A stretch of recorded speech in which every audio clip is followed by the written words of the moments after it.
নমস্কার, এই মুহূর্তে আমাদের সঙ্গে রয়েছেন বিশাখানন্দ মহারাজ।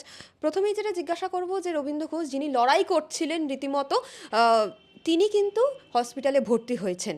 তাহলে কি এই যে বিচার ব্যবস্থা, এই যে এত লড়াই, তাও সেটাকে কি বিষবাও জলে চলে গেল? কারণ আমরা দেখছিলাম যে উকিল দাঁড়াচ্ছিলেন তাকে কোথাও গিয়ে কিন্তু মেরে হসপিটালে পাঠিয়ে দেওয়া হচ্ছিল, এরকম নানা কাণ্ড ঘটছিল বাংলাদেশ থেকে, কি বলবেন? বাংলাদেশের থেকে বিচার পাওয়ার এক্সপেকটেশনটা বাতুলতা বলে আমি ধারণা করি। কেন আমি বলছি, শেখ মুজিব নিশ্চয়ই চিন্ময় প্রভুর থেকে অনেক নামী ব্যক্তি, অনেক বড় নেতা, ওনাকে ঘরে ঢুকে ছজন আপনার অ্যাসাসিনেট করলো, মেরে ফেললো। তারপর তাদের কি হলো? কোনো বিচার কিন্তু হয়নি। তাদেরকে রিওয়ার্ড দিয়ে বিভিন্ন দেশে রাষ্ট্রদূত করা হলো, ইউএনের পার্মানেন্ট মেম্বার করা হলো। এমনকি যিনি খুন করার পর প্রথম রেডিওতে বসে বলছিলেন, আসসালামু আলাইকুম, আমি শেখ ডালিম বলছি, সেই শেখ ডালিম ওখান থেকে বেরিয়ে চারজন যে বন্দী ছিলেন তাদের মধ্যে একজন ছিলেন Tajuddin Ahmed, prime minister of Bangladesh. তাকে ঠান্ডা মাথায় খুন করেছে। এবং কার নির্দেশে? প্রেসিডেন্টের নির্দেশে। প্রেসিডেন্ট বলেনি যে আটকাতে হবে। এই রকমভাবে খুন হচ্ছে, আইন চুপ, আদালত চুপ। Chief of army staff Ziaur Rahman সেই সময়কার, উনি বলছেন যে let vice president take its place, we are not on to politics, we are army. এই হচ্ছে দেশের ছিরি। এখান থেকে আপনি কী আশা করছেন? এখানে কোনো বিচার হবে না। ওরা একটাই ভাষা বোঝে, সেটা হচ্ছে মার। ওরা মারের ভাষা বোঝে। এবং আরেকটা জিনিস ওরা মারাত্মকভাবে চেনে, মানে খোঁজে, সেটা হচ্ছে বাবা।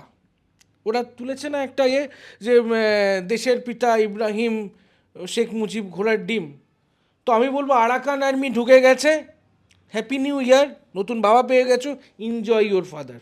আপনি আরাকান আর্মির কথা বললেন, সেখানে কিন্তু বাংলাদেশের সেনাপ্রধান বলছে ভারতকে পাশে চাই আমরা। উনি বলেছেন, আজকে মন্তব্য করছেন। তা পাকিস্তান থেকে কি আসছে? ভারতকে যদি পাশে চাই, পাকিস্তান থেকে কি আসছে? পাকিস্তানি জাহাজ তো ঢুকছে। এখন এখানে একটা মজার ব্যাপার আছে, যে জিনিসগুলো আমরা কেউ জানি না, আমরা বরবার করি। এটা একটু জানতে হবে। সেটা হলো যে পাকিস্তান থেকে যেই জাহাজটা ঢুকেছে, অ্যাকচুয়ালি সেই জাহাজটা কিন্তু লোড হয়েছে দুবাইতে। আচ্ছা। সেই জাহাজটা কিন্তু একটা চাইনিজ শিপ।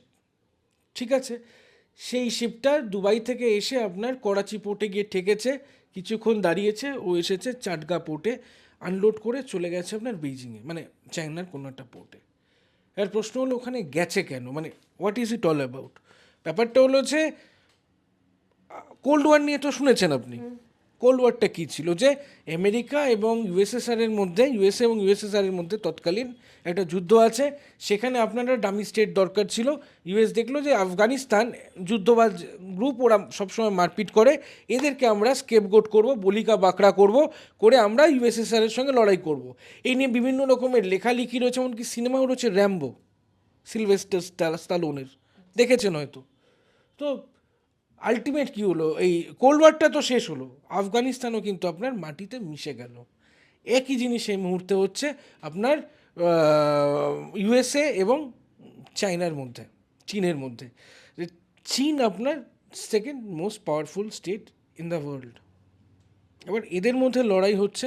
সেই লড়াইটার জন্য একটা কাছাকাছি বেস দরকার ছিল ইউনাইটেড স্টেটসের। সেই বেসটাকে ওরা বানিয়েছে বাংলাদেশ। বাংলাদেশ থেকে ওরা কিন্তু চায়নার সঙ্গে টক্কর দেওয়ার চেষ্টা করছে। এবার চায়না এবার ছেড়ে দেবে কেন?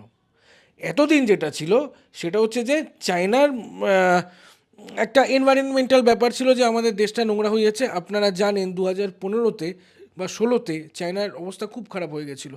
মানে এক সপ্তাহ ধরে বেজিংয়ের আকাশে মানুষ দেখা, মানে বেজিংয়ে মানুষ দেখা যাচ্ছিল না, এত অন্ধকার হয়ে গেছিলো। এখন চায়নাটা পরিষ্কার, কারণ ওরা সমস্ত নোংরা নাংরি কাজ পাঠিয়ে দিচ্ছে হচ্ছে বাংলাদেশে। ইউএসের ওটা পোষাচ্ছে না, কারণ ওখান থেকে এক তো ওরা দেশটা পরিষ্কার করছে, অন্যদিকে আবার বাংলাদেশ থেকে যে মেটেরিয়ালগুলো ইউএস বা ডেভেলপড কান্ট্রিতে যাচ্ছে, ওরা একটা সাবসিডাইজ রেটে যাচ্ছে, কারণ ওটা গ্রোয়িং ইকোনমি। এইটা ওয়েস্টের পছন্দ হয়নি। ওরা এই জন্য চায়নাকে দখল করতে চায়। চায়নাকে দখল করতে চায় বলে এই জন্য মোহাম্মদ ইউনিস বলে এমন একজন লোককে ওখানে বসানো হলো, দখল করতে চায় না, টক্কর দিতে চায়, এমন একজন লোককে ওখানে বসানো হলো যে লোকটা পাপেট অফ আমেরিকা। এমনকি ওনার সিটিজেনশিপটাও কিন্তু আমেরিকান সিটিজেনশিপ। ওনাকে যে কন্ট্রোল করার চেষ্টা হচ্ছে। এবার মুখস্থ কিছু লাগবে, সেখানে কি তেরা মেরা রিস্তা কে লা ইলাহা ইল্লাল্লাহ, আমরা জিহাদবাদের ওপর চলবো, আমরা বেসিক্যালি ইস্ট পাকিস্তানি, ইত্যাদি ইত্যাদি। কিন্তু that is not the fact. Everything is economics, everything is commerce. টাকা পয়সার জন্য লড়াই, আধিপত্যের জন্য লড়াই। কিন্তু তার জন্য বলি হচ্ছে সাধারণ হিন্দু, যাদের এই সমস্তের সঙ্গে কোনো কানেকশন নেই, যেটা দুর্ভাগ্যজনক। আমি আর একটা বিষয় বলতে চাইছি, সেটা হচ্ছে যে এই যে বারবার বাংলাদেশে ভোট নিয়ে ডিলেমা হচ্ছে, একবার বলছে 2025-এর মাঝখানে হবে, একবার বলছে শেষে হবে, তাহলে কি ইউনূস কোথাও গিয়ে এই যে পরিস্থিতি, যেটা বিশৃঙ্খল পরিস্থিতি কার্যত, সেটা বজায় রাখতে চাইছে? আমি তো এতক্ষণ তো বলেই দিলাম এই কথাগুলো। যদি ভোট হয় তাহলে একটা নির্বাচিত সরকার আসবে, সেটা হাসিনার আওয়ামীও হতে পারে, সেটা খালেদার বিএনপিও হতে পারে, জামাতও হতে পারে, এরশাদের আপনার জাতীয় পার্টিও হতে পারে, হুয়েভার হতে পারে।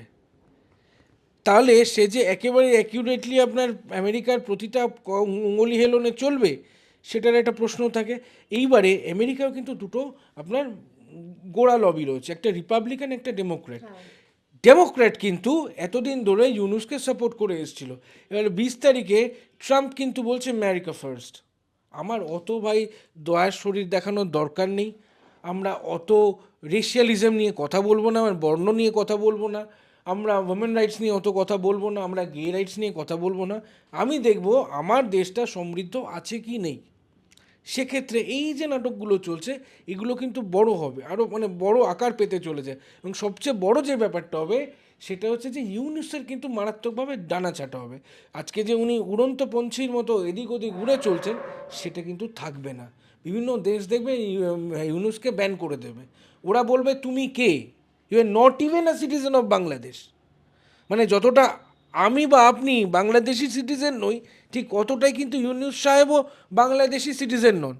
কিন্তু ওখানে একটা আপনার ইলেক্টেড প্রাইম মিনিস্টার রয়েছে। সে দেশের বাইরে তুমি বড় কর্তাগিরি করতে চলেছো, কে হে? এই জিনিসটা ইমিডিয়েট হতে চলেছে। 20 তারিখটা যেতে দিন, আর তো আপনার 2 সপ্তাহ প্রায়। সেখানে কিন্তু মমতা বন্দ্যোপাধ্যায় বলছে যে বিএসএফরা যে অনুপ্রবেশকারী ঢোকাচ্ছে সেটা কেন্দ্রের ব্লুপ্রিন্ট। অপরদিকে কিন্তু অভিষেক বন্দ্যোপাধ্যায় বলছে যে যে অনুপ্রবেশকারী হচ্ছে বা সেটা নিয়ে কেন্দ্রীয় সরকার কেন চুপ রয়েছে, বিএসএফ কি করছে, প্রশ্ন তুলছে তারা। প্রথম কথা হলো 72খানা পোস্ট আপনার উইকেন্ড রয়েছে। দ্বিতীয় কথা হলো এমনও এরকম বাড়ি রয়েছে যার কিচেনটা বাংলাদেশে, বেডরুমটা ইন্ডিয়াতে।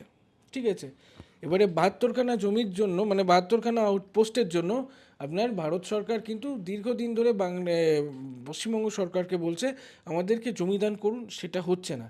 আর রিগার্ডিং মমতা ব্যানার্জির ব্যাপারটা হলো যে স্টেট ল অ্যান্ড অর্ডার তো স্টেট ইস্যু, তাই তো জানি। তা আরজি করে একটি মেয়ে ধর্ষণ হয়েছে, খুন হয়েছে, তাকে তো জাস্টিস দেওয়ানোর প্রাইমারি দায়িত্ব মমতা বন্দ্যোপাধ্যায়ের। তো হঠাৎ উনি স্বরাষ্ট্রমন্ত্রকটা কন্ট্রোল করেন, স্বরাষ্ট্রমন্ত্রী, উনি রাস্তায় নেমে পড়ে বললেন যে আমি তিলোত্তমার বিচার চাই। মানে স্বাস্থ্যমন্ত্রীও, মুখ্যমন্ত্রীও উনি বলছেন যে আমি তিলোত্তমার বিচার চান। এর থেকে বড় প্রহসন কি হতে পারে? আমি নিজেকে বলছি খারাপ, আমি নিজের হাতে নিজের গলায় জুতোর মালা পরাচ্ছি। এটা একটু আনঅবভিয়াস না?